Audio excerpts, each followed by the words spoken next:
United হসপিটালের 3 তলায় শীতাতপ নিয়ন্ত্রিত একটি কক্ষে বসে কথা বলছেন ডাক্তার সুশান্ত আর আলম সাহেব। তিনি প্রথম থেকে শেষ পর্যন্ত শাইনির সবগুলো রিপোর্ট পর্যবেক্ষণ করলেন। ডাক্তার সুশান্ত কিছু একটা ভেবে আলম সাহেবকে জিজ্ঞেস করলেন, বিদেশেও চিকিৎসা করিয়েছেন দেখছি।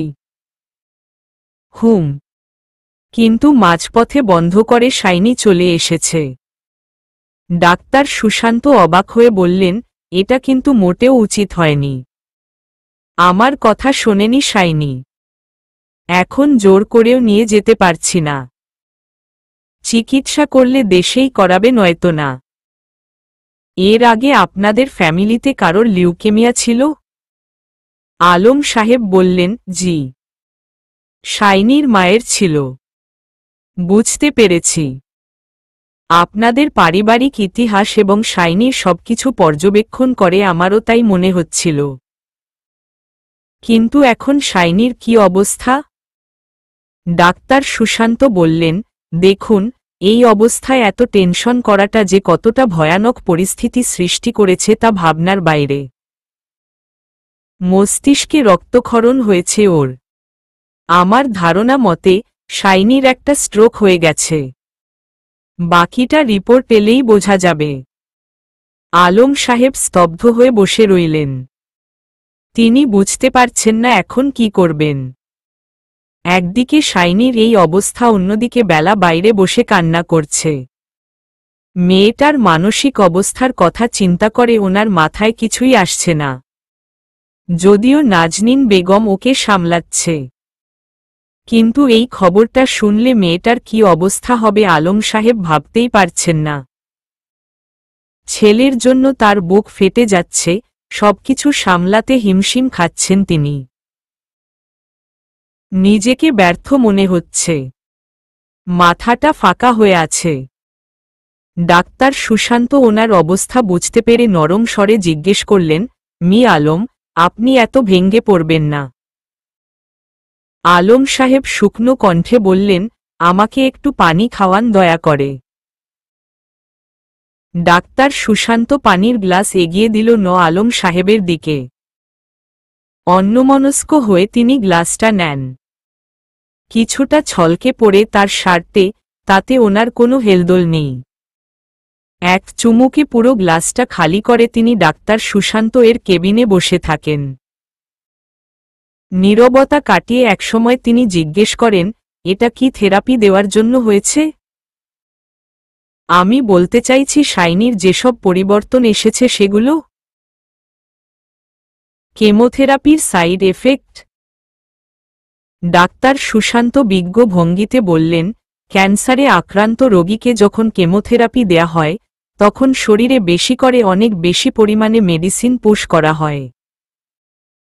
ফলে বিভিন্ন প্রকারের পার্শ্বপ্রতিক্রিয়া দেখা দিতে পারে।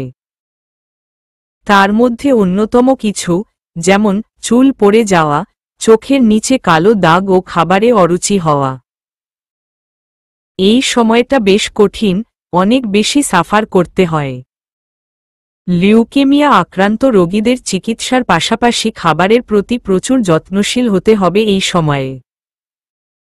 আলম সাহেব বললেন, কিন্তু শাইনি তো কিছু খেতেই পারছে না। শাইনি একটু বেশিই অসুস্থ। আমি কিছু চিন্তা করতে পারছি না ডাক্তার। কি করা উচিত, কোথায় নিয়ে গেলে আমার ছেলে সুস্থ হবে আমার মাথায় কিছু আসছে না। ডাক্তার সুশান্ত বললেন, সবকিছু নিয়ন্ত্রণে আনার চেষ্টা করছিলাম আমরা, কিন্তু থেরাপির সাইড এফেক্ট যে এতটা প্রভাব ফেলবে সেটা ভাবনার বাইরে ছিল আমাদের। আরও হয়তো প্রথম থেকেই বেশি স্ট্রেস নিয়েছে। ঠিক বলেছেন ডাক্তার। কত করে বোঝাতাম এত ভেবো না, তবুও কথা শুনেনি ছেলেটা। আলম সাহেব শুকনো গলায় বললেন। ডাক্তার সুশান্ত কপাল কুঁচকে হাসলেন। তারপর নির্লিপ্ততা কণ্ঠে বললেন, টেনশন তো আর বলে কয় আসে না আলম সাহেব। যারটা সেই বুঝে। মানবজীবনই এমন। চিন্তাহীন কোনো মানুষ নেই। বেঁচে থাকার প্রয়োজনে প্রতিনিয়ত মানুষকে চিন্তা করতে হয়। তবে খেয়াল রাখতে হবে এটা যাতে দুশ্চিন্তায় পরিণত না হয়। এমন সময় সাইড টেবিলের ওপর রাখা লাল রঙের টেলিফোনটা বেজে উঠল। ডাক্তার সুশান্ত ফোনটা রিসিভ করে কথা বলতে লাগলেন। মনে হচ্ছে কারো সাথে আলোচনা করছেন এবং কথা শেষে ওপাশে থাকা ব্যক্তিকে কেবিনে আসতে বললেন। সাথে আরও 3 জন ডাক্তারের নাম বললেন। ফোন রেখে তিনি আলম সাহেবের দিকে তাকালেন।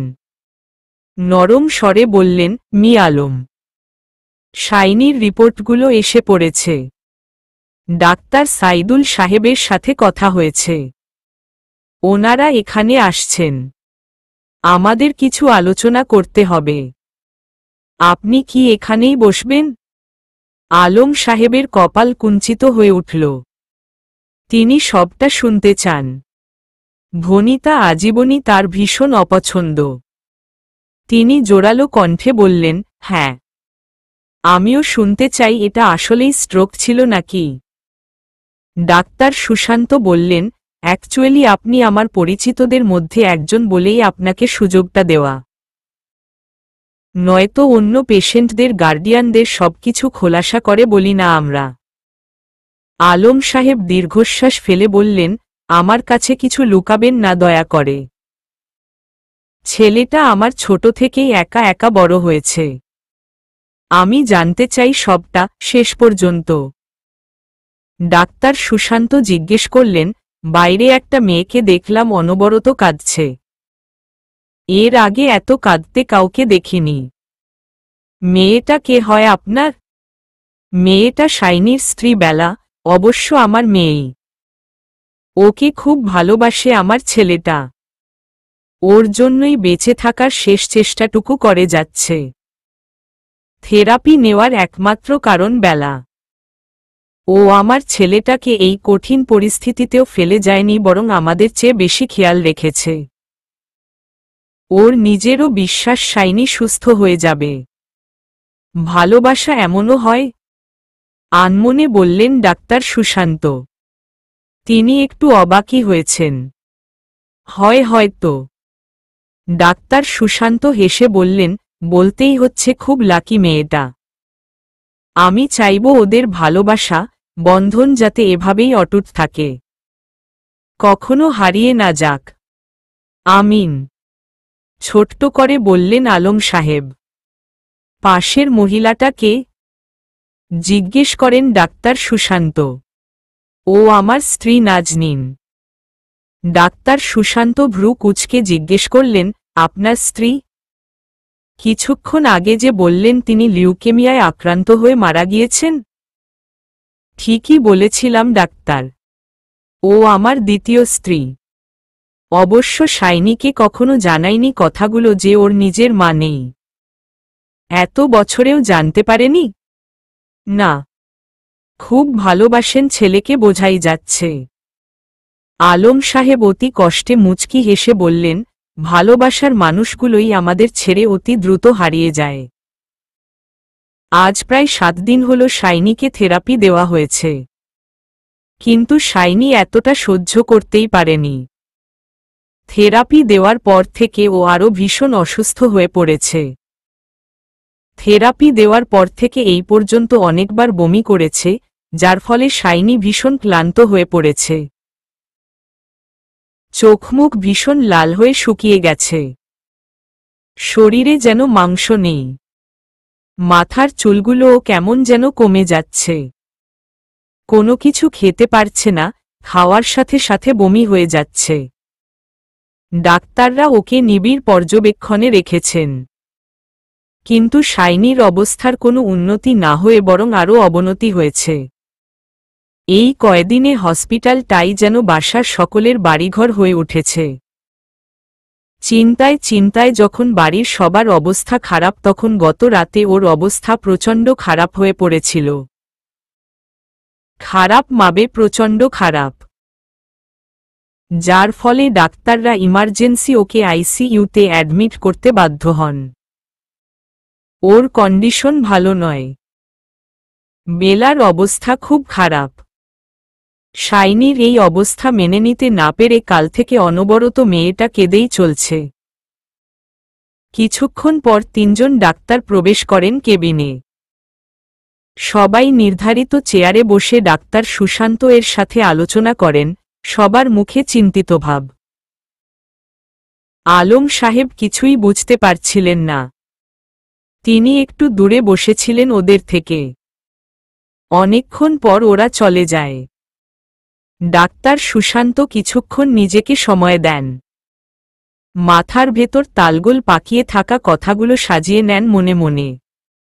প্রতিবার রোগীর স্বজনদের খবর দিতে গেলেই তিনি নিজেকে অসহায় বোধ করেন। কিন্তু আজ একটু বেশি খারাপই লাগছে। কারণ আলম সাহেবের সাথে আগে থেকে পরিচয় থাকার দরুন সব কথা খোলাসা করেই বলেছেন। আলম সাহেবের অসহায় চেহারার দিকে তাকিয়ে তিনি বলেন, যা ধারণা করেছিলাম তাই, শাইনির একটা স্ট্রোক হয়ে গিয়েছে। ফুসফুসেও সমস্যা দেখা গিয়েছে। তাতে ওর অবস্থা এতটাই খারাপ হয়ে গেছে যে আমরা বুঝতে পারছি না কি করা উচিত বা অনুচিত।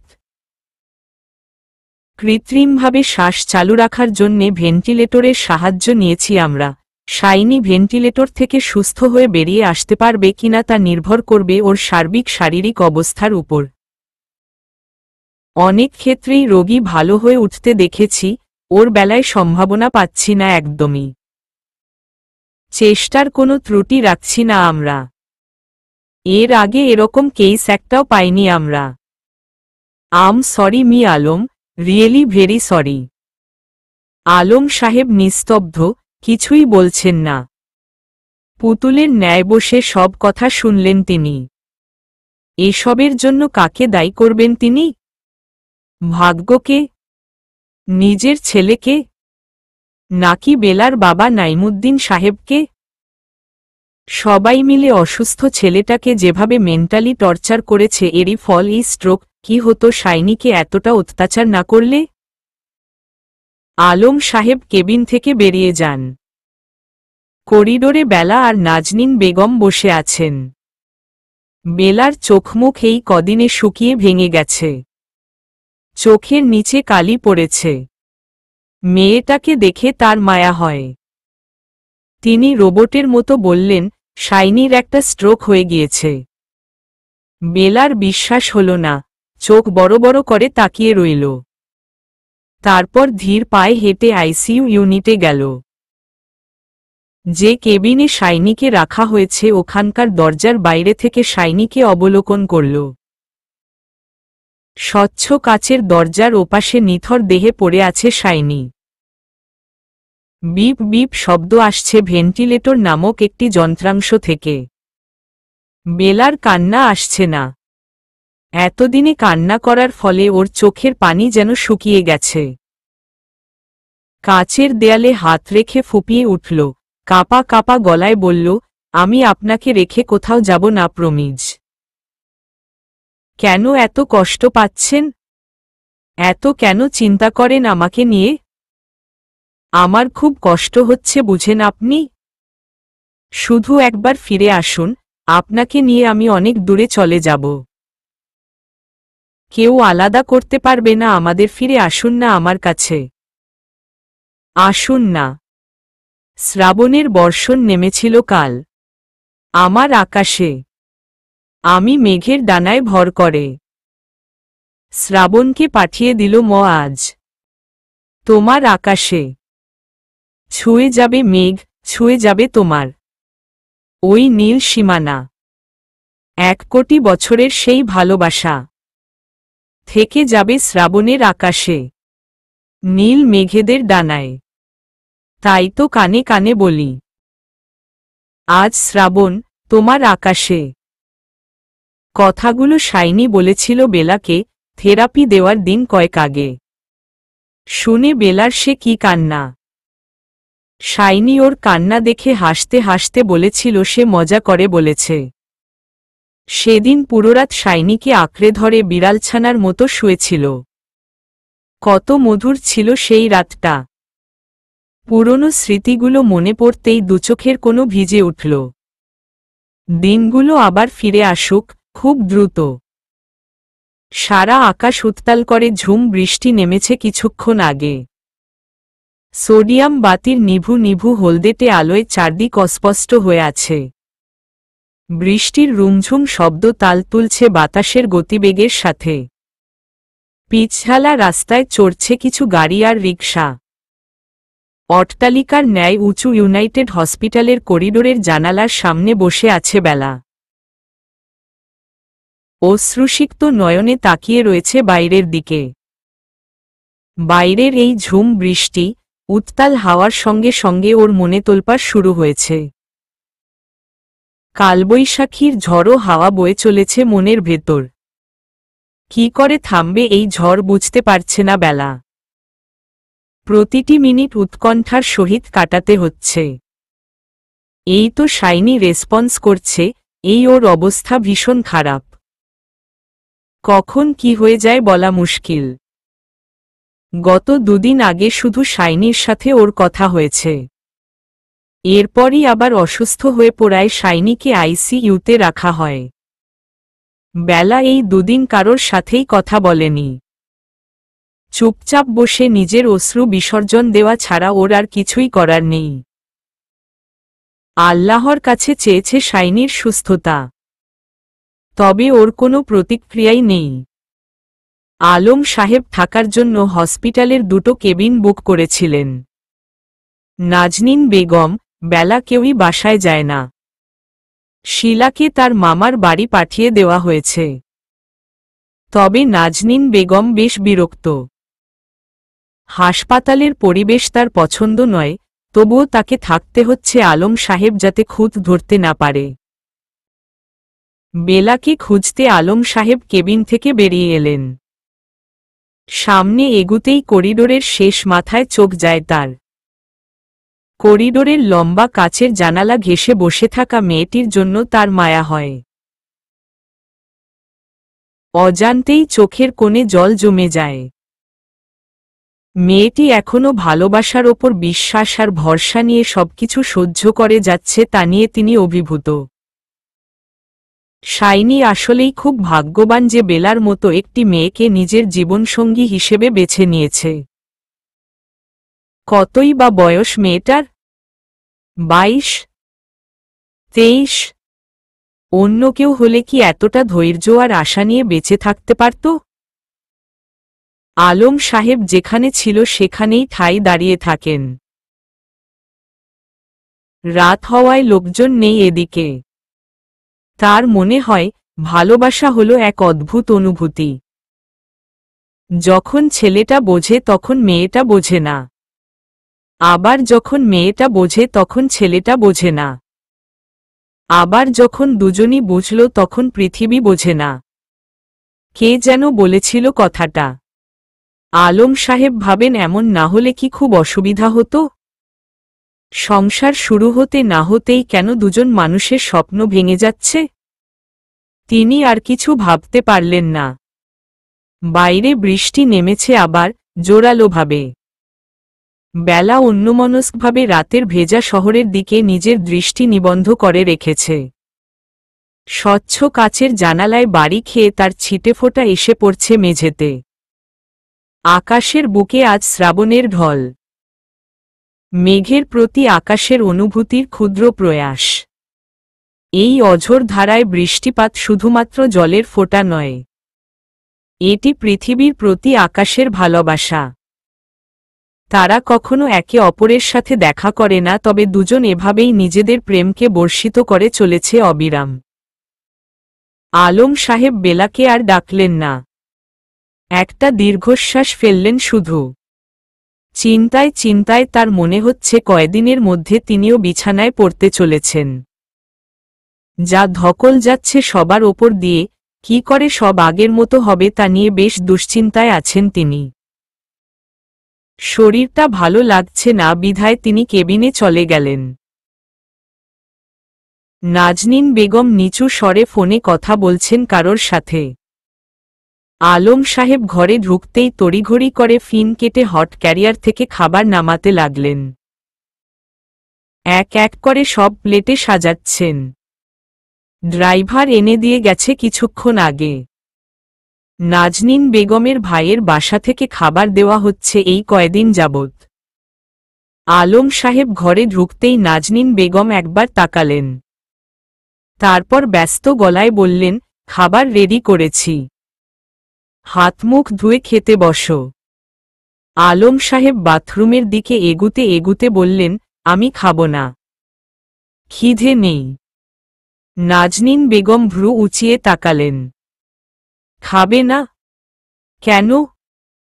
বললাম তো খিদে নেই, বলে আলম সাহেব বাথরুমে চলে গেলেন। নাজনীন বেগম রাগে গজগজ করতে লাগলেন। খাবার নিয়ে বসে রইলেন। বেশ কিছু সময় পরে আলম সাহেব বাথরুম থেকে বেরিয়ে এক কোণে রাখা ফ্রিজ থেকে পানির বোতল বের করে পানি খেলেন।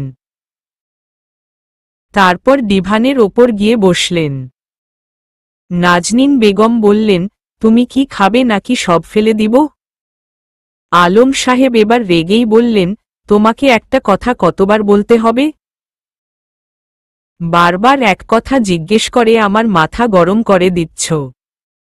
আমার ছেলেটা অসুস্থ, বেলা না খেয়ে আছে, আর সেখানে আমি আরাম আয়েশ করে খাবার খাবো, এটা তুমি ভাবি কিভাবে নাজনীন? নাজনীন বেগম তেজদীপ্ত কণ্ঠে বললেন, তোমাকে খেতেই হবে। তোমার যদি খেতে ইচ্ছে হয় তাহলে খাও, আমাকে বিরক্ত করা বন্ধ করো। নাজনীন বেগম ফুঁসে ওঠে বললেন, আমি তোমাকে বিরক্ত করছি? আমি? এটা তুমি বলতে পারলে? আলম সাহেব এবার প্রচুর রেগে গেলেন। হাজার দুশ্চিন্তার মধ্যে রোজ রোজ নাজনীন বেগমের এসব অশান্তি তার মাথা খারাপ করে দিচ্ছে। তিনি বিরক্ত গলায় বললেন, হ্যাঁ, তুমি ক্রমাগত আমাকে বিরক্ত করছো। এটা হসপিটাল, সিন ক্রিয়েট হোক আমি তা চাই না। আমি খাবো না। নাজনীন বেগম ফোঁস করে করতে করতে বললেন, আমি সিন ক্রিয়েট করছি? আমি? বুঝেছি তো কেন খাবে না। আমার ভাইয়ের বাসা থেকে রেঁধে দিচ্ছে তো তাই খাবার তোমার গলা দিয়ে নামবে না, তাই না? আমার পরিবারের কাউকেই তো তোমার পছন্দ না, সে ঘরের খাবার তোমার মুখে রুচবে কেন? তোমার পছন্দ তো ওই সাহানা। আমি কে? সন্তান পালন করতে এনেছিলে, আদর যত্ন দিয়ে বড় করলাম, এখন বাপ ছেলে আমাকে চেনো না। আমার বাপের বাড়ির অন্য তোমাদের গলা দিয়ে নামে না, তাই না? তার ওপর কোনো বাড়ির কোনো মেয়ের জন্য তোমার দরদ উতলে উঠছে তা বুঝি আমি জানি না? শিলাকেও তো কোনোদিন এভাবে স্নেহ করনি যতটা ওই বেলাকে করছ। বুঝি আমি সবই। আলম সাহেব এবার আর সহ্য করতে পারলেন না। জোরালো কণ্ঠে বললেন, সিন ক্রিয়েট হোক তা চাচ্ছিলাম না, কিন্তু আর চুপ করেও থাকতে পারছি না। শুনে রাখো, আমি শাইনিকে যতটা ভালোবাসি শিলাকেও ততটাই স্নেহ করি। দুজনেই আমার সন্তান। আসলে তুমি কখনো সোজা চোখে দেখনি বলেই শিলার প্রতি আমার ভালোবাসা তোমার নজরে আসেনি, বা অতি সন্তর্পণে ইচ্ছাকৃতভাবেই তা তুমি এড়িয়ে গেছ, আর রইল বাকি বেলা। এই মেয়েটাকে আমি নিজের মেয়ের মতো না ভালোবেসে থাকতে পারিনি। এটা তুমি মানো বা না মানো তাতে আমার কিছুই যায় আসে না। I don't care. মেয়েটাকে আমি যতটা শ্রদ্ধা করি তেমনি ওর কোমল মনটাকে স্নেহ করি। অ্যাটলিস্ট তোমার মতো বিষে ভরা মন না ওর। বিপদের সময় কিভাবে নিজের স্বামীর পাশে থাকতে হয় তা দেখেও তোমার শিক্ষা হয়নি, তাই না? সেইম। তুমি খারাপ তা জানতাম, কিন্তু এতটা নিচু মনের অধিকারী জানতাম না। আমার ছেলেটা এত অসুস্থ, মৃত্যুর সাথে পাঞ্জা লড়ছে তাকে নিয়ে, তার স্ত্রীকে নিয়ে তোমার মনে যে এত বিষ জমে আছে কিছুটা আন্দাজ করতে পারলেও বিশ্বাস করিনি। কিন্তু এখন বাধ্য হচ্ছি বিশ্বাস করতে। তোমার বাড়ির খাবার না খাওয়ার পেছনে তোমার এসব যুক্তির কোনো ভিত্তি নেই। নাজনীন হতভম্ব হয়ে দাঁড়িয়ে আছে। মুখ শুকিয়ে চুপসে গেছে। আলম সাহেবের মুখ রাগে লাল হয়ে গিয়েছে। একটু থেমে তিনি আবার বলতে লাগলেন, আর কি বললে তুমি? আমার শাইনিকে তুমি মানুষ করেছ? হাসালে তুমি নাজনীন। সবকিছু জানি আমি, তোমার আচার ব্যবহার এভরিথিং। কিভাবে আমার ছেলেকে ছোট থেকে একা করে রেখেছ, খারাপ চেয়েছ সব জানি। আসলে তুমি ওর মা হওয়ারই যোগ্যতা রাখো না। চিরকাল ওর সৎ মাই রয়ে গেছ। অথচ আমার ছেলে আজও জানে না তুমি ওর মা নও। তোমাকে কোনোদিন অসম্মানের চোখে দেখেনি আমার ছেলে। অথচ ওর পেছনে থেকে ছুরিটা তুমিই মারলে। নিজের ছেলে হলে কি এসব করতে পারতে? ছি নাজনীন। নাজনীন বেগম অবাক হওয়ার ভান করে জিজ্ঞেস করলেন, কিসের কথা বলছো তুমি? আলম সাহেব তাচ্ছিল্যের সুরে বললেন, বেলার বাবার কান ভাঙানোর পেছনে তুমিই আছো তাই না? এটা বুঝতে আমার আর বাকি নেই। নাজনীন বেগম থতমত খেয়ে বললেন, কি বলছ তুমি? আর এসবের কোনো প্রমাণ আছে যে আমার নাম বলছ? প্রমাণ? এখন তোমাকে প্রমাণ দিতে হবে? একটু আগেই তো তুমি ফোনে কথা বলছিলে, সবটাই আমি শুনেছি। মিথ্যা বলতে লজ্জা করছে না তোমার? শাইনির এই অবস্থার জন্য পরোক্ষভাবে তোমার হাত আছে, এর জন্য কোনোদিন তোমাকে ক্ষমা করব না আমি। এতদিন যে দুধকলা দিয়ে ঘরে কালসাপ পুষেছি, আর এটা যে আমার কত বড় ভুল তা আজ বুঝতে পারছি। আমি যদি আজ হাতে নাতে না দেখতাম তাহলে কোনোদিনই তা জানতে পারতাম না। অজানাই রয়ে যেত। ছি নাজনীন, তুমি গিরগিটি চেয়েও জঘন্য। গিরগিটি তো নিজেকে বাঁচাতে রং বদলায়, আর তুমি নিজের স্বার্থসিদ্ধি করার জন্য। গিরগিটির চেয়েও বেশি জঘন্য তুমি। আপনি এসব করেছেন আন্টি? বেলার কণ্ঠ শুনে ওরা দুজনেই তাকাল। নাজনীন বেগমের মুখ রক্তশূন্য ফ্যাকাশে বর্ণ ধারণ করেছেন। আলম সাহেব দীর্ঘশ্বাস ফেললেন। বেলার চোখ জলে টলমল করছে। দুর্বল কণ্ঠে আরও কিছু জিজ্ঞেস করতে যাওয়ার আগেই একজন নার্স ছুটে এলো। চোখে মুখে অস্থিরতা। নার্সটির নাম সাথী। এই কয়দিনে বেলার সাথে ওর বেশ ভালোই পরিচিতি হয়েছে। শাইনির সব খবরাখবর ও বেলাকে এনে দেয়। বেলা ভয়ার্ত কণ্ঠে জিজ্ঞেস করল, কি হয়েছে আপু? আসলে তোমাদের প্যাশেন্টের অবস্থা খুব ক্রিটিক্যাল। উনি শ্বাস নিতে পারছেন না। স্যাররা ওখানে ওনাকে ট্রিট করছেন। তোমাদের কাউকে সেখানে না পেয়ে আমি ছুটে আসলাম। চলো তোমরা। সাথীর কথা পুরোটা শোনার অপেক্ষা না করেই বেলা দৌড়ে চলল। আলম সাহেবও তড়িঘড়ি করে ছুটে যাচ্ছেন। নাজনীন বেগম গেলেন না। তার কোনো হেলদোল নেই শাইনির ব্যাপারে। যা হয় হোক, ওই ছেলের জন্য তাকে আজ এত কথা শোনালো আলম সাহেব। শাইনির অবস্থা খুব খারাপ। অক্সিজেন সাপ্লাই করার পরেও ওর কোনো রেসপন্স পাওয়া যাচ্ছে না। মাঝে মাঝে একটু প্রতিক্রিয়া দেখা দিয়ে আবার সবকিছু স্থির হয়ে যাচ্ছে। কিছু সময়, বোধহয় 10 সেকেন্ড পর হঠাৎ শাইনির দুর্বল চোখজোড়া আধো আধো খুলে গেল। কাচের দরজার ওপাশ থেকে বেলা স্পষ্ট দেখতে পেল শাইনির ঠোঁটের কোণের মুচকি হাসি। যেন বলতে চাইছে ভালোবাসি, ভালোবাসি এবং ভালোবাসি। যেন সেই চোখের ভাষায় লেখা আছে একটি নাম, বেলা বউ। ভালোবাসি ভালোবাসি। অতঃপর এক টুকরো মুচকি হাসি দিয়ে যখন শাইনির চোখজোড়া আবার বন্ধ হয়ে গেল, বেলা এবার ভয়ে আঁতকে উঠল। ওর হার্টবিট দ্রুতগতিতে ছুটতে লাগল। ক্রন্দনরত কণ্ঠে বলল, আমাকে ছেড়ে যাবেন না, আমাকে ছেড়ে যাবেন না, প্লিজ যাবেন না, আমি বাঁচব না, যাবেন না আপনি। শাইনির এই ভয়াবহ সিচুয়েশন, না খাওয়া, অতিরিক্ত টেনশন এবং ভয়ে বেলার বিপি লো হয়ে গেল। যার ফলে জ্ঞান হারিয়ে ফেলল। বেলার যখন জ্ঞান ফিরল তখন নিজেকে অন্ধকার একটা ঘরে আবিষ্কার করল। চারপাশের গাঢ় অন্ধকারের মধ্যে আবছা আলোর একটি ড্রিম লাইট টিমটিম করে জ্বলছে। বাতাসে কেমন ভ্যাপসা গন্ধ। বেলা বালিশ থেকে নিজের মাথাটক উঠানোর চেষ্টা করছে, কিন্তু মাথায় প্রচণ্ড ব্যথা, মাথার ভেতরটা কেমন ভনভন করছে। একদিকে আবছা আলোর গুমোট অন্ধকারে ও চোখে সবকিছু ঝাপসা দেখছে, অন্যদিকে বোঝার চেষ্টা করছে এই মুহূর্তে ও কোথায় আছে। মনে করার চেষ্টা করতেই প্রথমে শাইনির কথা মাথায় এলো। ধীরে ধীরে সবকিছু মনে পড়তেই বেলা চোখ ভুলে উঠার চেষ্টা করল।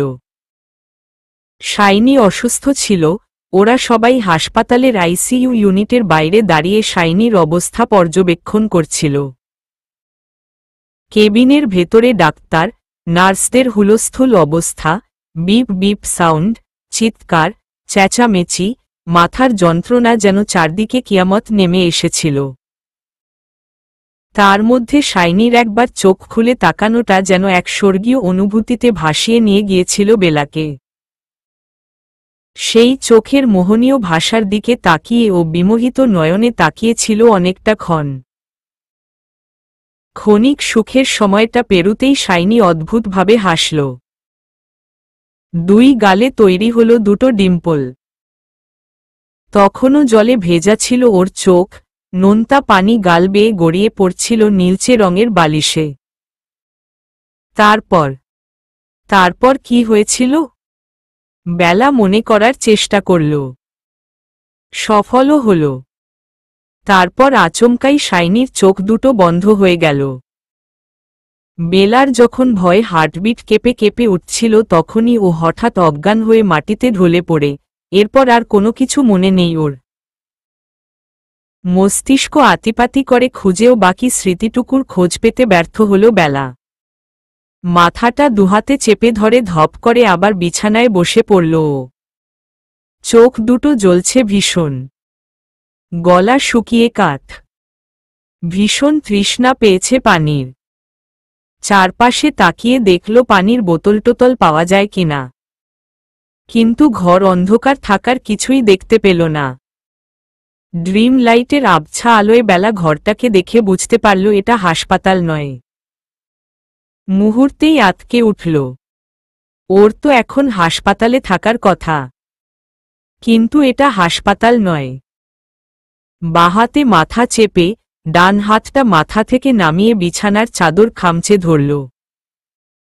চিনচিনে সূক্ষ্ম ব্যথা অনুভূত হল। হাত বেয়ে কিছু গড়িয়ে পড়ছে।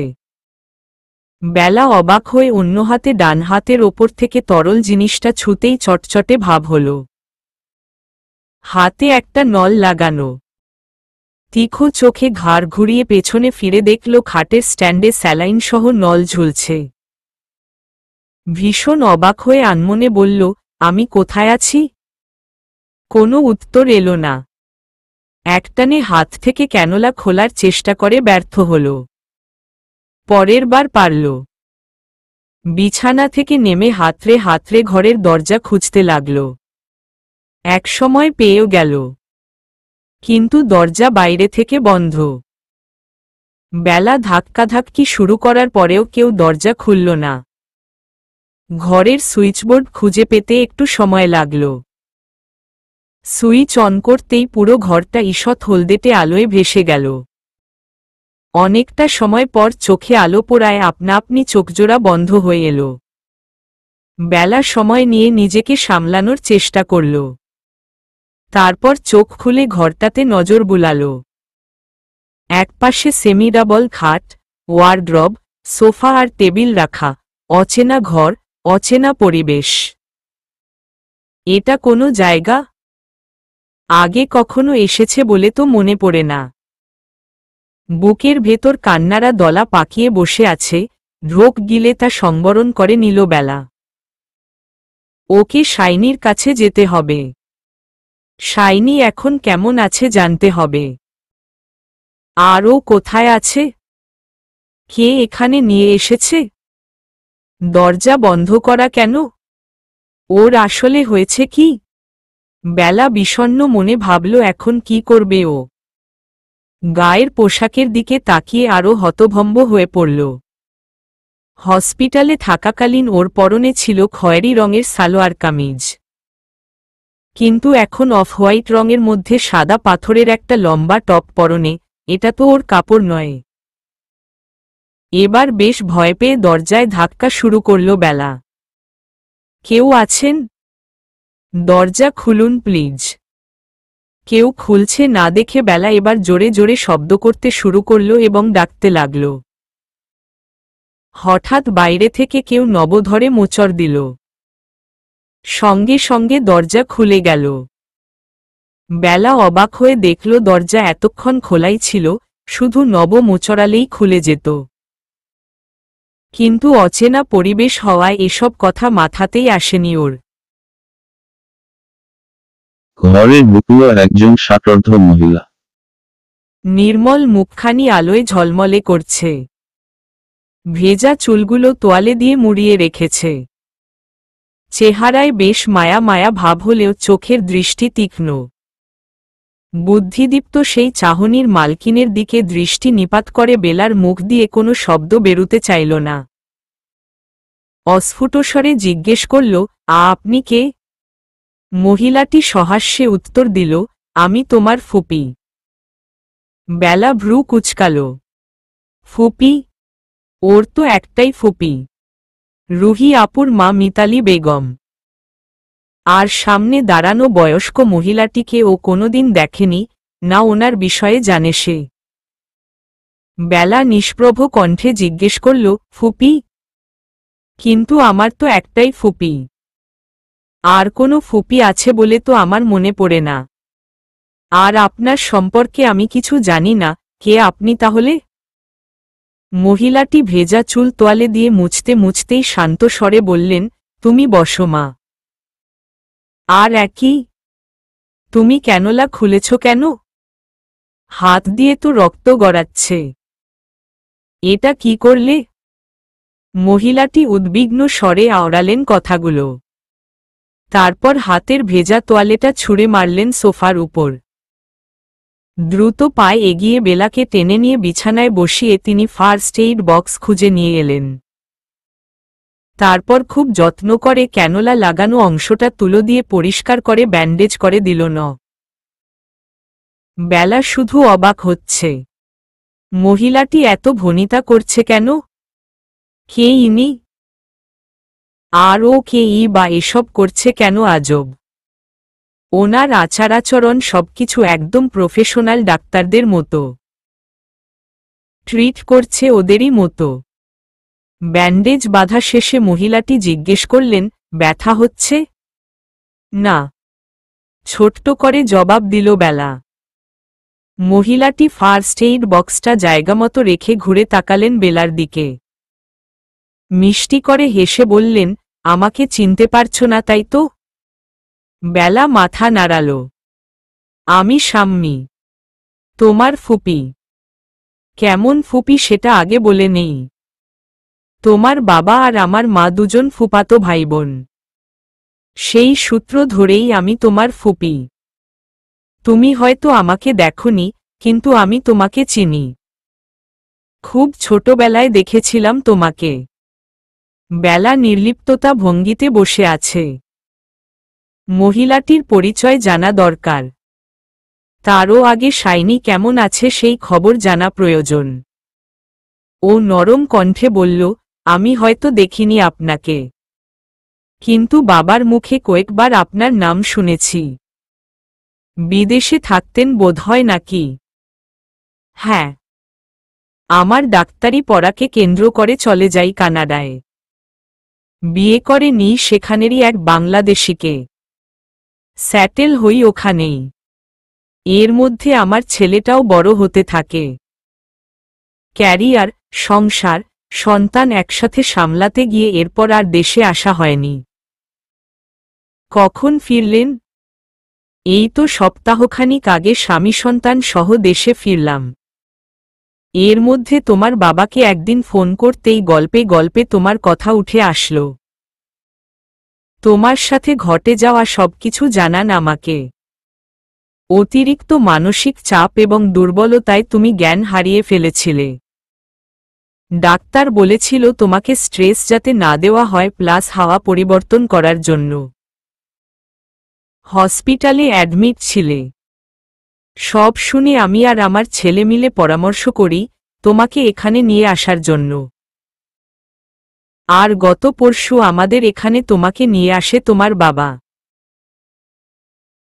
বেলা থমকে যাওয়া কণ্ঠে অবাক হয়ে বলল, গত পরশু মানে? আমি কয়দিন ধরে অসুস্থ? আজ কত তারিখ? শাম্মী হেসে বললেন, আজ 3 সেপ্টেম্বর। তোমাকে 1 তারিখে এখানে নিয়ে আসা হয়েছিল। আজ প্রায় 5 দিন পর তোমার পুরোপুরিভাবে সেন্স ফিরল মা। বেলার মাথা ঘুরে গেল। সামান্য বিপি লো হওয়ার কারণে 5 দিন পর সেন্স ফিরল? ও কম্পিত কণ্ঠে জিজ্ঞেস করল, আপনি জানেন ওনার অবস্থা কেমন? উনি ঠিক আছেন কিনা? শাম্মী ভ্রু কুঁচকে বলল, উনিটা আবার কে? বেলা ব্যতিব্যস্ত হয়ে উঠল, উনি মানে আমার হাজবেন্ড। শাইনি ওনার নাম। উনি তো হসপিটালে অ্যাডমিট ছিলেন, খুব অসুস্থ। আপনি জানেন উনি কেমন আছেন? আমাকে এখানে নিয়ে এলো কেন? আচ্ছা, আব্বু কোথায়? ডাকুন না আব্বুকে। আমি ওনার কাছে যেতে চাই, আব্বুকে ফোন করে আসতে বলুন না একবার প্লিজ। শাম্মী অবাক নয়নে বেলার দিকে চেয়ে রইল। মেয়েটার পাগলামি করাটা স্বাভাবিক হলেও প্রেশার নেওয়াটা ওর জন্য ক্ষতিকর।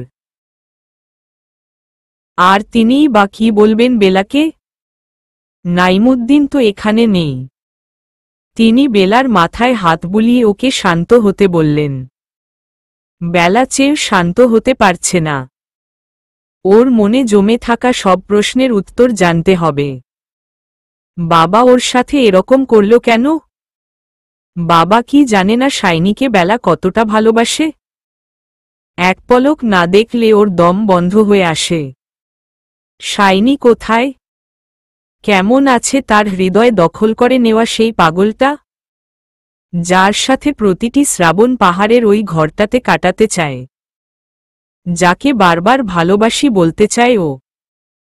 বেলার কান্না আর আকুতিতে শাম্মীর মন খানিকটা নরম হল। তিনি বেলাকে অনেক কষ্টে শান্ত করে নাইমুদ্দিন সাহেবকে ফোন দিবেন বলে আশ্বস্ত করলেন। সেই সাথে তিনি এই বিষয়ও পরিষ্কার হলেন যে বেলা তার বরকে কতটা ভালোবাসে। নাইমুদ্দিন সাহেব হয়তো ব্যাপারটা বুঝতে পারছেন না, নয়তো কি তিনি এতটা কঠোর হতেন? শাম্মী নিজের ফোনটা নিয়ে বেলার বাবার নম্বরে কল করলেন। 2 বার রিং হয়ে কেটে গেল। তৃতীয়, চতুর্থ এবং পঞ্চবারের মাথায়ও নাইমুদ্দিন সাহেবের ফোন রিসিভ হল না। শাম্মী ফোন কানে নিয়েই বেলার দিকে তাকালেন। আর্স্ট গলায় বললেন, রিসিভ করছে না ফোন। বেলা অস্থির হয়ে পড়ল, আবার চেষ্টা করুন না ফুপি। বেলার কথায় শাম্মী আবারও ফোন করলেন, কিন্তু এবারও ওপাশ থেকে সাড়া পাওয়া গেল না। শাম্মী ফোন রেখে দিয়ে বেলাকে বললেন, চিন্তা করো না। রাত অনেক হয়েছে, ঘুমিয়ে পড়েছে হয়তো। কিন্তু ওনার অবস্থা তো আমার জানতে হবে। আপনি জানেন ফুপি, আব্বু আপনাকে কিছু বলেনি? ভাই তো তারাই ছিল। তোমার বিষয়ে টুকটাক কথা বলেছে, তোমার হাজব্যান্ডের কথা অবশ্য বলেনি। যা বলেছিল তা ফোনেই সীমাবদ্ধ ছিল। বেলা ভাবতে পারছে না কিছু। বড় করে শ্বাস নিয়ে জিজ্ঞেস করল, এটা কোথায় আন্টি? মোহাম্মদপুর।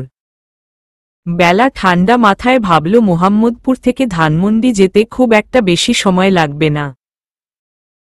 তাছাড়া রাত হওয়ায় যানজট থাকার সম্ভাবনাও নেই। বেলা বসা থেকে শটান উঠে দাঁড়িয়ে পড়ল। গায়ের ওড়না গোছাতে গোছাতে বলল, আমি এখন যাব ফুপি, নিয়ে চলুন আমাকে। শাম্মী আতকে উঠে বললেন, সে কি? এত রাতে কোথায় যাবে তুমি? আমি ওনার কাছে যাব। আমাকে নিয়ে চলুন ফুপি, আমার খুব ভয় করছে, উনি আমাকে না দেখতে পেয়ে না জানি কি অবস্থা করছেন।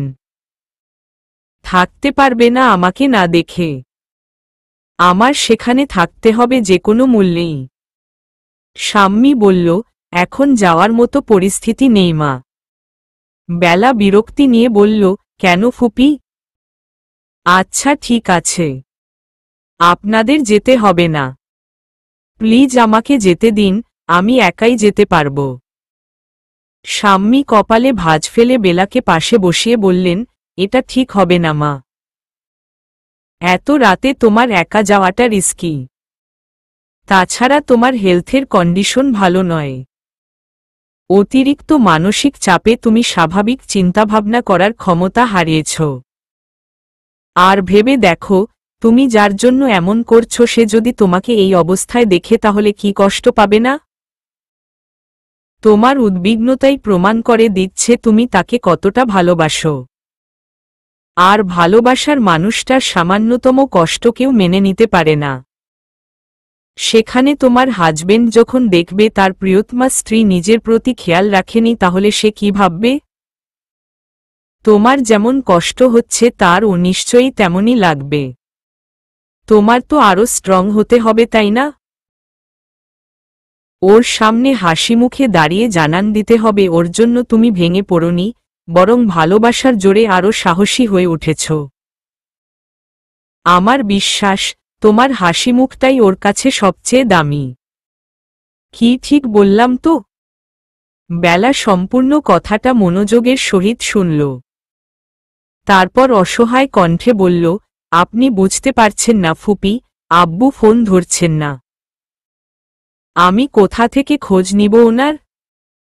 আমার শুধুমাত্র ওনার খোঁজ চাই যে কোনো মূল্যে। বলতে বলতে বেলা কেঁদে ফেলল। শাম্মী মাথায় হাত বুলিয়ে ওকে সান্ত্বনা দিতে লাগলেন।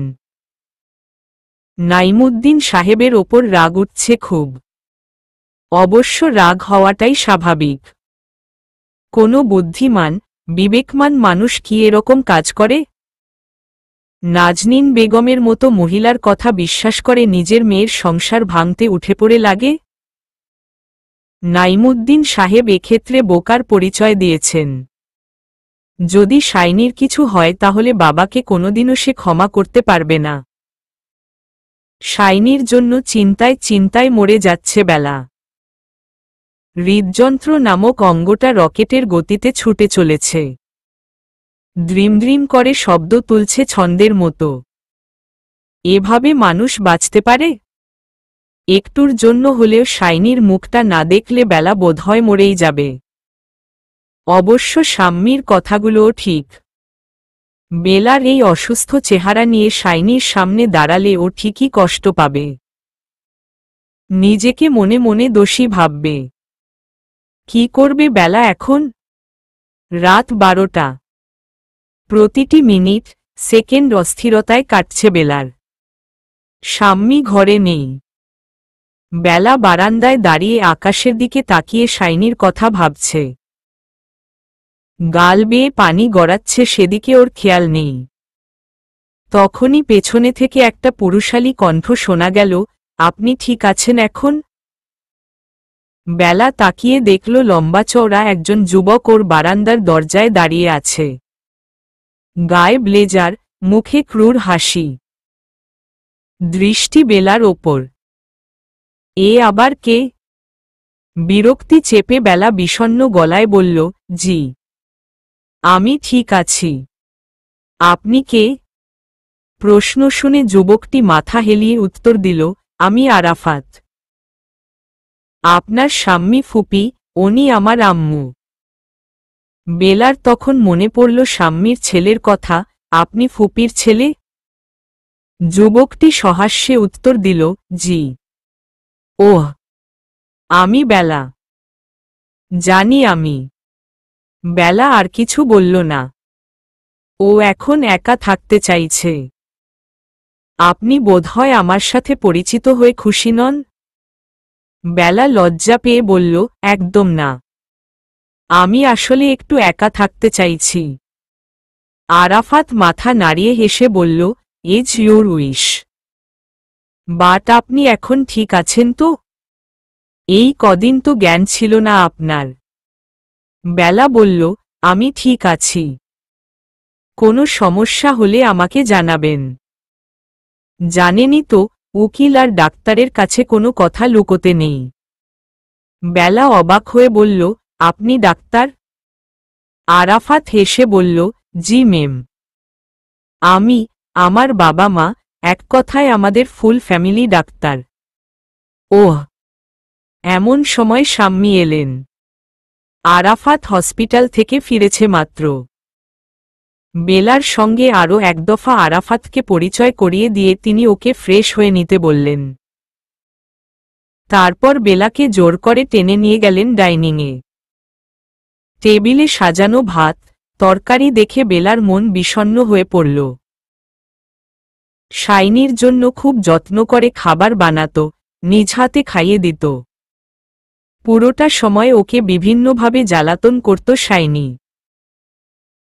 অথচ লোকটার কোনো খবর আজ ওর কাছে নেই। শাম্মী ওকে নিজের পাশে বসিয়ে খাইয়ে দিল না। তখন অন্য পাশের চেয়ারে এসে বসল আরাফাত, প্লেটে খাবার নিতে নিতে আর চোখে বেলাকে লক্ষ্য করল। বেলার বিষণ্ণ মুখ দেখে মুহূর্তেই মনটা খারাপ হয়ে গেল।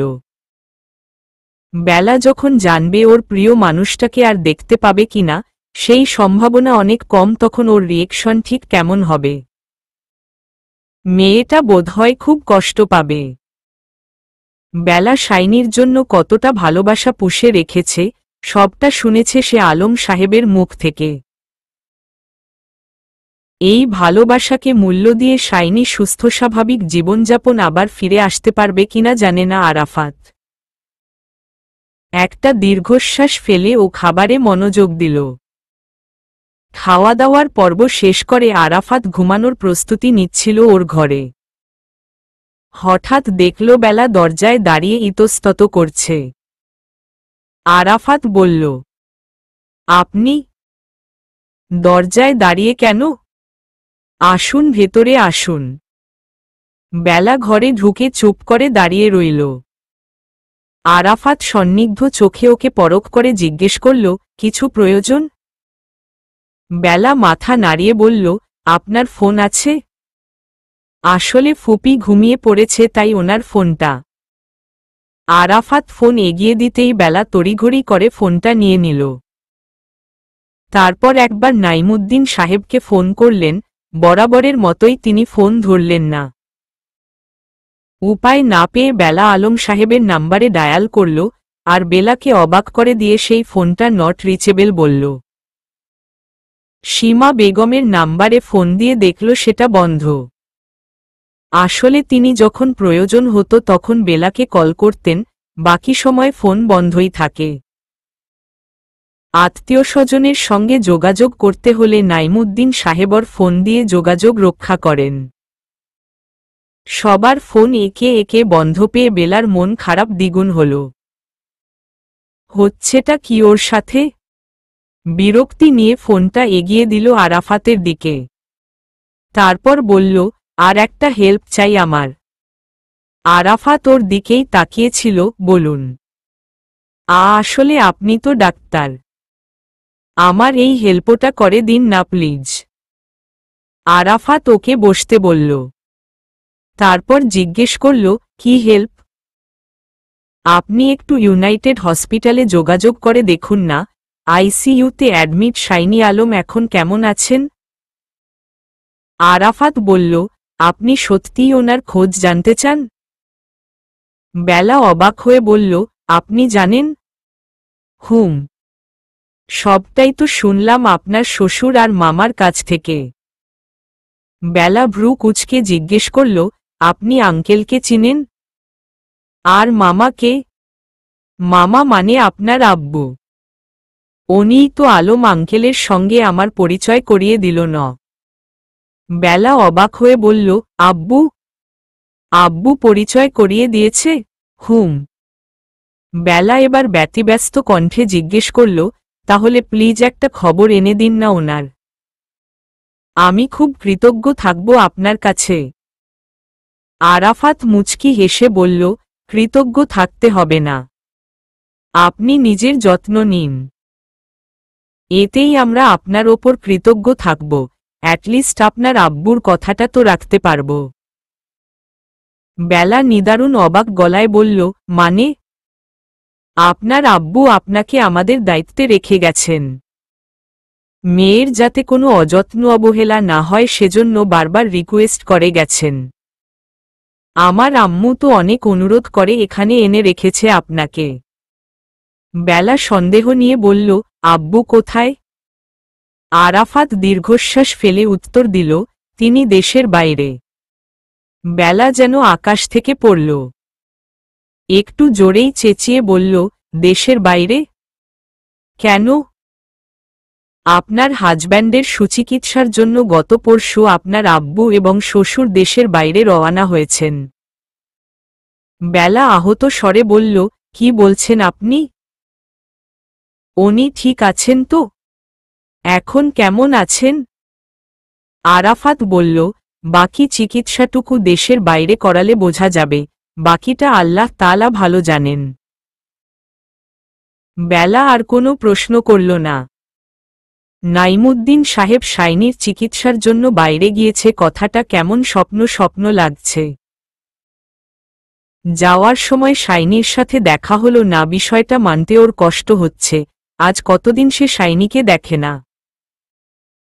5 দিন, 5টা দিনে কত কিছু পাল্টে গেল। শাইনি কি সুস্থ হয়ে ফিরতে পারবে, নাকি বেলা আর ওকে দেখতে পাবে না? ভয় কেঁপে উঠল মন। ধীর পায়ে নিজের জন্য বরাদ্দ ঘরটায় গিয়ে দরজা আটকে দিল। দীর্ঘ অপেক্ষা যেন করছে শাইনির জন্য। কিন্তু আলম সাহেব কেন ওকে জানালো না? নাকি এখানে কোনো গণ্ডগোল আছে? আর সীমা বেগম কোথায়? নাইমুদ্দিন সাহেব যদি ওকে এখানে রেখেই যান তাহলে তো সীমা বেগমের থাকার কথা। বেলা ভারাক্রান্ত মন নিয়ে একটি নির্ঘুম রাত পার করে দেয়। সকাল 10টার দিকে হঠাৎ সীমা বেগম এসে হাজির স্বামীর বাসায়। আরাফাত তখন ব্রেকফাস্ট সেরে ডিউটিতে যাওয়ার জন্য রেডি হচ্ছিল। বেলা মন খারাপ নিয়ে ঘরে বসেছিল। সীমা বেগমকে বাসায় আসতে দেখে স্বামী খুব খুশি হল। কত বছর পর দেখা, ভাবি কেমন আছেন? সীমা বেগম নিরুত্তাপ গলায় বললেন, আলহামদুলিল্লাহ আছি কোনো রকমে। তোমরা কেমন আছো? আলহামদুলিল্লাহ। সীমা ইতস্তত করে জিজ্ঞেস করলেন, বেলা নাকি তোমাদের বাসায়? আরাফাত হসপিটালের ডিউটিতে যাওয়ার জন্য বের হচ্ছিল। কথাটা শুনে সে এগিয়ে এসে পরিচিত হল সীমা বেগমের সাথে। তারপর বলল, বেলা মানে আপনার মেয়ে আমাদেরই বাসায় আছে মামানি। উনি অসুস্থ ছিলেন, এখন ঠিক আছেন। সীমা বেগম উদ্বিগ্ন স্বরে বললেন, অসুস্থ ছিল? আমাকে জানাওনি কেন তোমরা? স্বামী উত্তর দিল, ভাই না করেছিল আপনি নাকি অসুস্থ, চিন্তা করবেন তাই আর জানাইনি। সীমা বেগম অপ্রসন্ন গলায় বললেন, লোকটাকে নিয়ে আর পারা যায় না। তার অদ্ভুত কাণ্ডকীর্তিতে দেখবে একদিন হার্ট অ্যাটাক করে মরে যাব। আরাফাত অপ্রশস্ত হাসল। অতঃপর বলল, মামানি আপনি থাকবেন আমাদের বাসায়। মামার সাথে যোগাযোগ হলে বলে দিব। তাছাড়া আপনারা মামেয়ে দুজনেই তো অসুস্থ, এত কেন টেনশন করেন আপনারা বুঝি না। জীবনে যা ঘটার ঘটবেই, দুশ্চিন্তা না করে বিষয়টাকে কিভাবে সামলানো যায় সেটা নিয়ে চিন্তা করা উচিত আমাদের। সীমা বেগম দীর্ঘশ্বাস ফেলে বলল, টেনশন কি আর বলে কয় আসে, এমনিতেই হয়ে যায়। আর দেখো তোমার মামা যেসব কাণ্ড করছে এতে কি টেনশন না করে থাকা যায়? এই লোক পাগল করে দিবে আমাদের। কোনো খবর না দিয়ে সে দেশের বাইরে গেছে, আর এই খবর আজকে সকালে আমাকে জানালো। ভাবো, এই লোকের কাজটা কি ঠিক? অনন্ত জানিয়ে তো যাবে। আরাফাত বলল, তাও ঠিক। শাম্মী বলল, ভাই হলো জেদি লোক। আমার ডিউটির দেরি হয়ে যাচ্ছে মামানি। আপনি কিন্তু এখানেই থাকবেন। আম্মু আসছি আমি। আরাফাত বলল। আরাফাত যাওয়ার পরে সীমা বেগম শাম্মীকে অনুরোধের স্বরে বলল, বেলা কোথায়? একটু ডেকে দাও না। কতদিন দেখি না মেয়েটাকে। হ্যাঁ অবশ্যই। বেলা একা ঘরে বসে থাকতে থাকতে কখন যে ঘুমিয়ে পড়েছিল বুঝতেই পারেনি। শাম্মীর মিহি কণ্ঠের ডাকে ওর ঘুম ভাঙে। একরাশ বিরক্তি নিয়ে ধীর পায়ে হেঁটে ড্রয়িং রুমে আসতেই সোফায় বসে থাকা সীমা বেগমকে দেখে খুব অবাক হল। সীমা বেগমের চোখের কোনো ভরে উঠল জলকণায়। আলতো হাতে তিনি তা মুছে নেন। ঠোঁটের কোণে মুচকি হাসির রেখা একে মেয়ের দিকে তাকান। আর নাইমুদ্দিন সাহেব কবে থেকে এত লুকোচুরি শিখে গেল? উনি যে বেলার মা তা কি ভুলে গেল লোকটা, যে অন্যের বাসায় ওকে রেখে গেল? মেয়ের সাথে সীমা বেগমের দেখা হলো অনেকগুলো মাস পরে। সামনাসামনি দেখে সীমা বেগম দমে গেলেন। একই হাল হয়েছে তার মেয়েটার। মলিন চেহারা, চোখের নিচে কালি, শরীর ভেঙে গেছে। হাসি নেই ঠোঁটের কোণে। অসুস্থ চেহারাটা অবলোকন করে সীমা বেগম বেলাকে জড়িয়ে ধরে কেঁদে দেন। বেলা মাকে শান্ত করে সপ্রতিভ কণ্ঠে জিজ্ঞেস করল, আম্মু তুমি এখানে? ফোন কোথায় তোমার? কাল রাতে কতগুলো ফোন দিল ধরলে না যে? সীমা বেগম শাড়ির আঁচলে চোখ মুছতে মুছতে বললেন, ফোন বন্ধ ছিল। সকালে উঠেই দেখেছি এতগুলো ফোন। নাম্বার চিনি না তাই আর ফিরতি কল করিনি। ওহ, তোর আব্বু যে দেশের বাইরে গিয়েছে জানিস? হুম, শুনলামই তো কাল। সীমা বেগম বললেন, তোর আব্বু এটা কোনো কাজ করেছে? এত কিছু ঘটে গেল আর আমাকে একটা কথা পর্যন্ত বলে নাই। এখন হুট করে বলে সে নাকি দেশের বাইরে, তাও আবার শাইনির চিকিৎসার জন্য। বেলা অবাক হয়ে বলল, মানে? আব্বু তোমাকেও বলে যায়নি? তুমি কোথায় ছিলে? সীমা বেগম হতাশ নিঃশ্বাস ফেলে বলল, আমি তোর মামার বাড়ি গিয়েছিলাম। মামার বাড়ি? কেন? তোর আব্বুর সাথে ঝগড়া হয়েছিল না সেদিন? এরপর প্রেসার ফল করল রাতের বেলা। পরদিন রাগ করে বাড়ি চলে যাই। তোর আব্বু আমাকে একটা ফোন অবধি করেনি, কিছু জানায়নি। আমি যে এখানে জানলে কিভাবে? তোর আব্বু আজ সকালে বড় ভাইয়ের ফোনে ফোন করে সব বলে আমাকে। আমি তো অবাক। শাইনিকে সে মেনে নিয়েছে। প্রতি লাইনে 3 বার করে ওর সুস্থতা কামনা করেছে। হঠাৎ করে তার এতটা পরিবর্তন হলো বুঝলাম না। বেলা বিস্মিত হয়ে বলল, সত্যি? তা নয়তো কি? আমার তো প্রথমে বিশ্বাসই হচ্ছিল না। পরে ভিডিও কলে দেখলাম আলম ভাইও সাথে ছিলেন। ওনার সঙ্গেও কথাবার্তা হলো দীর্ঘক্ষণ। বেলা ঢোক গিলে অসহায় কণ্ঠে মাকে জিজ্ঞেস করল, আর উনি? ওনার খোঁজ নাওনি? কেমন আছেন উনি আম্মু? সীমা বেগম মেয়ের মনোভাব বুঝতে পেরে মুচকি হাসলেন। তারপর ধীর গলায় বললেন, শাইনি তখন বেডে শুয়ে ঘুমাচ্ছিল। কথা হয়নি ওর সাথে। বেলা কম্পিত কণ্ঠে বলল, ভালো আছে তো? বলেনি আমায়। তৃতীয় থেরাপি দেওয়ার প্রস্তুতি চলছে শুনলাম। বেলা ক্রন্দনরত কণ্ঠে বলল, আমাকে নিয়ে গেলে কি হতো? মামেয়ের কথা এতক্ষণ মনোযোগী শ্রোতার মতো শুনছিলেন শাম্মী। এবার ওদের কথার মাঝখানে শাম্মী বলে উঠল, নিজের যা হাল করেছ তারপরে ভাই তোমাকে আর নিয়ে যাওয়ার সাহস পায়নি। স্বামীর কষ্ট নিজের চোখের সামনে দেখে সহ্য করতে পারতে না। প্রথম থেরাপির এফেক্টেই নাওয়া খাওয়া ভুলে অজ্ঞান। বাকিগুলোর সময় কি হবে তা চিন্তা করেই ওরা আর সঙ্গে নেয়নি তোমাকে। আমিই বারণ করলাম। আরাফাতের আব্বু এটাই বলল। একা মেয়ে মানুষ, সেখানে অসুস্থ হলে খেয়াল রাখবে কে? তোমাকে সামলাবে না তোমার হাজব্যান্ডকে? সীমা বেগম মাথা নাড়িয়ে সায় জানালেন, হুম। সব দিক বিবেচনা করেই তোর আব্বু আর নিয়ে যায়নি তোকে। কথাগুলো শুনে বেলার মন থেকে বড় একটা পাথর নেমে গেল বলে মনে হল। যাক, শাইনির বিষয়ে কিছু তো তথ্য জানতে পেরেছে, এটাই বা কম কিসের। এবার অপেক্ষা করার পালা। কিন্তু এখনো মনের ভেতর দুটো প্রশ্ন উকি মারছে। এক, নাজনীন বেগম কোথায়? কি অবস্থা তার? বেলা যে এত অসুস্থ উনি তো একবারও খোঁজটোজ নিলেন না, নাকি নিয়েছেন? দুই, নাইমুদ্দিন সাহেব হঠাৎই শাইনিকে মেনে নিলেন কেন? চিকিৎসার জন্য বাইরে অবধি নিয়ে গেছেন, কিন্তু কেন? যে লোকটাকে উনি পছন্দই করেন না। মনের ভেতর প্রশ্নগুলো চেপে রেখে মায়ের সঙ্গে আরও কথাবার্তা বলল বেলা। শাম্মী দুপুরের রান্নার আয়োজন নিয়ে ব্যস্ত।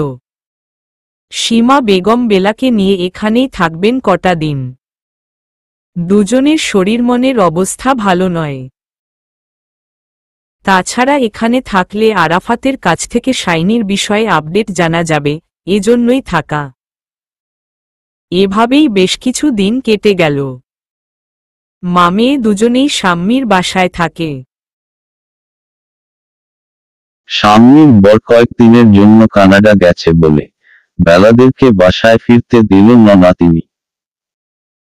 বেলার মনটা সারাক্ষণ শাইনির চিন্তায় মগ্ন হয়ে থাকলেও কেউ ওকে ফোন করে শাইনির খবর দেয় না। আরাফাতের কাছে ফোন দিয়ে সবকিছু বলে বেলাকে ওর কাছ থেকেই জেনে নিতে হয়, যার ফলে আরাফাতের সঙ্গে বেলার বেশ ভালো বন্ধুত্ব হয়ে গেল। অবশ্য বেলা আজকাল বেশ চুপ হয়ে গেছে। শাইনির বিরহে প্রতিটি ক্ষণ বিষের চেয়েও বিষাক্ত মনে হয়। দৃষ্টি ঝাপসা হয়ে হৃদযন্ত্রে অদ্ভুত তোলপাড় শুরু হলেও দেখার কেউ নেই। দীর্ঘ অপেক্ষার প্রহর কাটিয়ে যেদিন শাইনি ফিরবে, সেদিন আচ্ছামত ওর বুক ঝাপটে পড়ে থাকবে বেলা। কোনোদিন আর ছাড়বে না। চোখের জল ফেলা ছাড়া আর কোনো উপায় নেই ওর। বাবা নামক ব্যক্তিটাও ওকে বুঝল না। একটা দীর্ঘশ্বাস বেরিয়ে আসে বুকের গভীর থেকে। মাস তিনেক পেরিয়ে গেছে, সেদিন এক বৃষ্টিস্নাত সতেজ গোধূলি বিকেল। মন মাতানো রিমঝিম বৃষ্টি নেমেছে বিকেলের প্রথম প্রহরে। তিনতলা বারান্দার ওপর রেলিং ঘেঁষে দাঁড়িয়ে বৃষ্টি শেষে প্রকৃতির অদ্ভুত সতেজতা মুগ্ধ চোখে দর্শন করছে বেলা। সদ্য বৃষ্টির পানিতে ধুয়ে পরিষ্কার হয়ে যাওয়া পিছালা কালো রাস্তাটা চকচক করছে অবিরাম। কৃষ্ণচূড়া গাছের পাতার গা ছুঁয়ে ছুঁয়ে শিশিরকণার ন্যায় টুপটাপ ঝরছে বর্ষণের একছাট শীতল বৃষ্টি। মন জুড়িয়ে যায় প্রতি মুহূর্তে। বেলার হাতে থাকা সীমা বেগমের ফোনটা করুণ এক সুরে বেজে উঠল। বেলা বাইরে থেকে দৃষ্টি নামিয়ে ফোনের দিকে তাকাল। ফোনটা সারাক্ষণই ওর কাছেই থাকে। বড্ড আশা তার, যদি কোনোদিন বেলার বাবা ফোন করে, তাহলে শাইনির খোঁজটা ওনার কাছ থেকে নিয়েই ছাড়বে। কিন্তু সেই আকাঙ্ক্ষিত ফোন কলটি আর আসে না। বাবা ফোন দেয় না। সেজন্য পাহাড়সম একরাশ অভিমান জমেছে বেলার কোমল মনে। কিন্তু এতদিন পর হঠাৎ আননোন নাম্বার থেকে ফোন দেখে বেলা খানিকটা অবাকই হল বটে। কম্পিত হাত বাড়িয়ে ফোনটা রিসিভ করে কানে ঠেকাল। আসসালামু আলাইকুম, কে বলছেন? কেমন আছো বেলা বাবু? বেলা কথাটুকু শ্রবণ করেই হাউমাউ করে কেঁদে উঠল। ও পাশের ব্যক্তিটির অসুস্থ কণ্ঠ ওর বুকে তীরবিদ্ধের মতো আঘাত হানছে। বেলা ফুপিয়ে ওঠে জিজ্ঞেস করল, আপনি কেমন আছেন? ও পাশ থেকে উত্তর এলো, ভালো নেই আমি। তোমাকে ছাড়া তারপর আর কথা এলো না। কেউ যেন ফোন নিয়ে নিয়েছে জোর করে। অতঃপর লাইনটি কেটে গেল। পরবর্তীতে বেলা ট্রাই করলেও কল বারবার কেটে গেল। সেদিন পুরোদিন ঘরের দরজা বন্ধ করে কাঁদল বেলা। রাতে খেলও না। শাইনি ভালো নেই একথা শোনার পর ওর গলা দিয়ে কি আর খাবার নামবে? কখন শাইনিকে পুরোপুরি সুস্থভাবে নিজের চোখের সামনে দেখতে পারবে? আর কতদিন অপেক্ষা করবে বেলা? চলবে ইনশাআল্লাহ।